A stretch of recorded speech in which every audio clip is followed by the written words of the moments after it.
கிறிஸ்துவில் பிரியமானவர்களே, ஆண்டவரும் உலக இரட்சகருமான இயேசு கிறிஸ்துவின் நாமத்தில் வாழ்த்துக்களை தெரிவித்துக் கொள்கிறேன். ரேமா ஊழியங்களின் மூலமாக உங்களை சந்திப்பதில் நான் மிகுந்த மகிழ்ச்சி அடைகிறேன். 2000 வருடங்களுக்கு முன்பதாய் இந்த கல்வாரி மாமலையில் தன்னுடைய சொந்த இரத்தத்தை நமக்காக அவர் செஞ்சிருக்கிறார். இந்த உலகத்தில் யாரும் செய்ய முடியாத ஒரு காரியத்தை இந்த உலக மனிதர்களின் நலனுக்காய் ஆண்டவர் செய்திருக்கிறார். அந்த பரலோகத்திற்கு கொண்டு செல்லும் வாசலை அவர் உண்டு பண்ணியிருக்கிறார். அப்பா பிதாவே என்று கூப்பிடுகிற பாக்கியத்தை அவர் நமக்கு கொடுத்திருக்கிறார். அவ்வளவு நல்ல தேவன் அவர். அவரை சிலுவையில் அறைந்த ஒரு நாளை தான் நாம் இன்றைக்கு நினைவு கூர்ந்து கொண்டிருக்கிறோம். அவர் கடந்து வந்த பாதைகளை நாம் நினைத்து பார்க்கிறோம். அவர் அடிக்கப்பட்ட அடிகளை நாம் நினைவு கூர்ந்து கொண்டிருக்கிறோம். உலகத்தில் கொண்டாடப்படுகிற எல்லா கொண்டாட்டத்திலும் ஒரு கொண்டாட்டம் இருக்கும். கிறிஸ்தவ பண்டிகைகளிலே ஒரு கொண்டாட்டம் காணப்படும். ஈஸ்டர் பண்டிகை, கிறிஸ்மஸ் வந்தாலே சந்தோஷம்தான், ஊரெல்லாம் ஊர்வலம்தான், வானத்தில் வேடிக்கைகள் தான், பயங்கர சந்தோஷமாக கொண்டாடுவோம். ஆனால் நினைவு கூறுகிற பண்டிகை வரும் பொழுது நாம் நினைவு கூற வேண்டிய 2 காரியங்களை வேகமாய் உங்கள் மத்தியில் நான் எடுத்து வைக்க வேண்டும் என்று விரும்புகிறேன். வேத புத்தகத்தில் வாசிக்கும் பொழுது யோவான் 16ஆம் அதிகாரம் 33ஆம் வசனத்தில் சொல்லப்பட்டிருக்கிறது, இந்த உலகத்தில் உங்களுக்கு உபத்திரவம் உண்டு, இதை நீங்கள் நினைவில் கொள்ள வேண்டும். காரணம் என்ன தெரியுமா?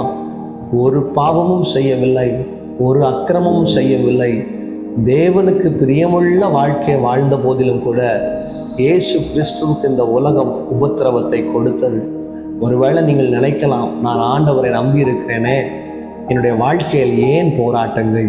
நான் ஆண்டவரை முழுமையாய் நம்பியிருக்கிறேனே, ஏன் என்னுடைய வாழ்க்கையில் சஞ்சலங்கள் என்று கண்ணீரோடு இந்த வார்த்தையை நீங்கள் கேட்டுக்கொண்டிருக்கலாம்.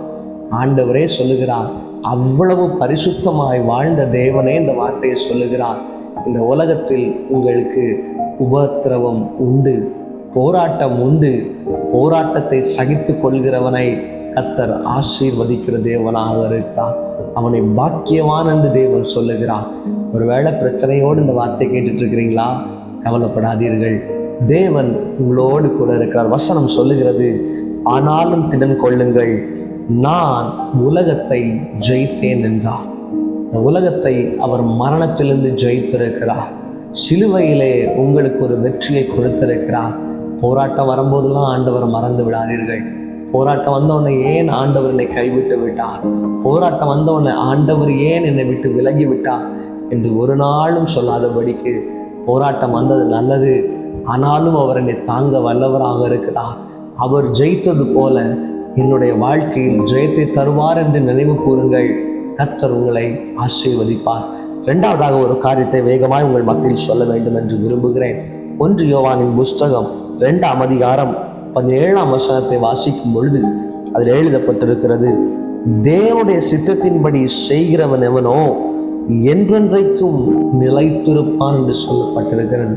அவருடைய சித்தத்தை செய்ய நாம் நினைவுள்ளவர்களாய் இருக்க வேண்டும். பிரியமானவர்களே, பரிசுத்த ஆவியானவர் இயேசு கிறிஸ்து இந்த உலகத்தில் வாழும் பொழுது அவர் தேவனுக்கு பிரியமான வாழ்க்கையை வாழுகிறார், தேவன் விரும்புகிற வாழ்க்கையை வாழுகிறார். அவருக்கு மரணம் வந்தது, மரணம் வந்தாலும் 3ஆம் நாள் அவர் உயிரோடு எழும்பினார். எதற்காக தெரியுமா? நமக்கு ஒரு மறுமையின் வாழ்வை கொடுக்கும்படியாய், பரலோகத்தை கொடுக்கும்படியாய் அவர் உயிரோடு கூட எழும்பியிருக்கிறார். நீங்கள் பல நேரத்தில் நினைக்கலாம், இந்த உலகத்தின் வாழ்க்கைக்கு பிறகு என்ன இருக்குமோ? வேத புத்தகம் தெளிவாக சொல்லுகிறது, யார் நிலைத்திருக்கிறார்களோ, யார் தேவனுக்கு பிரியமுள்ள வாழ்க்கையை வாழுகிறார்களோ அவர்களுக்கு கர்த்தர் மோட்சம், பரலோகம் என்கிற அனுபவத்தை கொடுக்கிறார். ஆனால் இந்த உலகத்தில் தேவனுக்கு பிரியமில்லாமல் தேவன் விரும்பாத வாழ்க்கை யார் வாழ்கிறார்களோ அவர்கள் எரிகின்ற அக்கினியிலே தள்ளப்படுகிறார்கள். நீங்கள் ரட்சிக்கப்பட வேண்டுமானால், அந்த பரலோக ராஜ்யத்திற்குள்ளே நீங்கள் வர வேண்டுமானால் அவருடைய சித்தத்தின்படி நீங்கள் வாழுங்கள். ஆண்டவராக இயேசு கிறிஸ்து கெத்செமனே தோட்டத்திலே விதமாய் சொல்லுகிறார், ஆண்டவரே உமக்கு சித்தமானால் இந்த பாத்திரம் என்னை விட்டு விலகும்படி செய்யும், இந்த பிரச்சனை எனக்கு விலகும்படி செய்யும். ஆனால் பிதாவுடைய சித்தம் எதுவாக இருந்தது தெரியுமா? அந்த சிலுவை மரத்தில் இவர் அறையப்பட்டால்தான் மனுக்குலத்தை நாம் ரட்சிக்க முடியும், மனுக்குலத்திற்கு விடுதலையை கொடுக்க முடியும். எந்த ஒரு சித்தம் அவன் மேலே, இயேசு கிறிஸ்துவின் மேலே காணப்பட்டது. அது நிமித்தமாய் அறையப்பட்டார், இரத்தத்தை சிந்தினார். பரலோகம் என்கிற ஒரு காரியத்தை நினைவுபடுத்தும்படியே ஆண்டவர் மரித்திருக்கிறார். ஒரு நாளும் மறந்து விடாதீர்கள். பரிசுத்தமாய் வாழுவோம், பரலோக ராஜ்யத்தை சுதந்திரித்துக் கொள்வோம். ஆண்டவர் மரித்திருக்கிறார், ஆனாலும் அவர் உயிரோடு இன்றைக்கும் ஜீவித்துக் கொண்டிருக்கிறார். நினைவு கூறுவோம், 2 காரியங்களை மனதில் வைத்துக் கொள்வோம். உமக்கு பிரியமான வாழ்க்கையை வாழணும் அப்பா, நீர் உகந்த வாழ்க்கையை நாங்கள் வாழ வேண்டும் என்று ஒப்பு கொடுப்போம். உபத்திரவத்தின் மத்தியிலும் கர்த்தரை மாத்திரம் நம்புவோம். நீர் என்னை வெற்றி சிறக்க பண்ணுகிற தேவன். இந்த கண்ணீரோடு ஒப்பு கொடுப்போம். நிச்சயமாய் கர்த்தர் வருகின்ற நாட்களில் நம்மை உயர்த்த, ஆசீர்வதிக்க அவர் ஜீவனுள்ள தேவனாக இருக்கிறார். கண்களை மூடி ஜெபம் செய்வோமா? எங்களை நேசிக்கிற எங்கள் அன்பின் பரம தெய்வமே, நீ நல்லவர் ராஜா. நினைவு கூறுதலின் நாட்களுக்குள்ளே நாங்கள் கடந்து வந்திருக்கிறோம் அப்பா. உண்மையோடு வாழ, அதை நாங்கள் நினைவு கூற நீர் எனக்கு கிருபை செய்யும்படியாய் செபிக்கிறேன் தகப்பனே.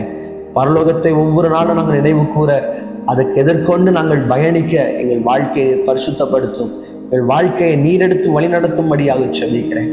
கேட்கிற யாராக இருந்தாலும் பிரச்சனைகளோடு, தவிப்போடு, பலவிதமான குழப்பங்களோடு அவர்கள் இருக்கலாம் அப்பா. இந்த கண்ணீரை தேவன் மாற்றும், கவலைகளை மாற்றும், நெருக்கங்களை மாற்றும் அப்பா. அவளை ஒவ்வொருவரையும் கர்த்தர் ஆசீர்வதிக்கும்படியாய் செபிக்கிறேன். வருகின்ற நாட்களிலே, பண்டிகையின் நாட்களிலே, குடும்பங்களிலே சந்தோஷம் நிலவ, சமாதானம் அசைவாட தேவன் கிருபை செய்யும். அவர்கள் தேடிக்கொண்டிருக்கிற காரியங்களுடைய வாழ்க்கையில அடைய தேவன் பெரிய காரியங்களை செய்யும்படியாய் ஜெபிக்கிறேன். கர்த்தர் ஆசீர்வதியும் வழி நடத்தும். இயேசு கிறிஸ்துவின் நல்ல நாமத்தில் ஜெபிக்கிற நல்ல பிதாவே, ஆமென், ஆமென்.